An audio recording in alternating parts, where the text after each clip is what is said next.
So how do we think about this, and how do we prepare for this future? I'm going to offer just a really quick, simple three-step framework.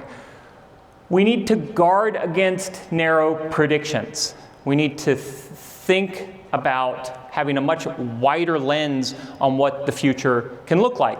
We've often focused on the art of the possible, and I think what we really need to focus on is what seems impossible. We need to focus on these things that might have felt impossible years ago and now are coming to fruition.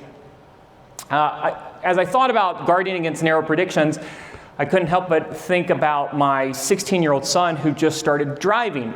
And when I was driving with him before he got his license, I felt like he has this very narrow prediction window. He's looking at vehicles and he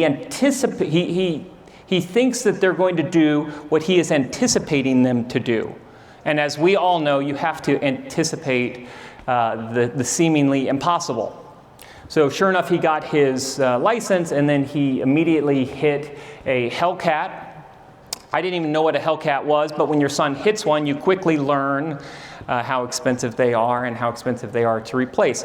And so he has very narrow predictions. He had anticipated this car doing something that it didn't end up doing, and then smashed into it. So I think the same plays out in corporations and in businesses. We have these very narrow predictions about how markets are going to behave. We have very narrow predictions about how our partners are going to behave or what they're going to do, and we need to open the aperture on what is possible. Point number 2, we need to work on competing time horizons simultaneously. We often get caught looking at the year ahead or the quarter ahead or maybe 18 months ahead, but we also need to start building options for what lies 5 years ahead or 10 years ahead. We need to start putting those options in place so that we can take advantage of those opportunities when they come to fruition.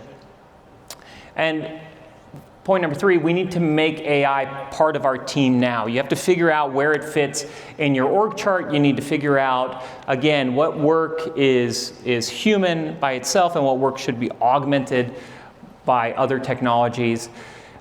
Roughly 75% of CEOs say that they are investing today in generative AI and AI more broadly. They see it as a top investment priority, but only 38% of organizations and 38% of executives say they're currently working to make their employees AI literate. So this, I think, is one of those areas where you have to start building the muscles for what lies ahead. We don't fully understand or fully know where some of these technologies will go, and so now is the time to familiarize yourself with these technologies, to integrate them into your workflows, to gain some of those low-hanging fruits around productivity or efficiency, but be prepared for what lies ahead.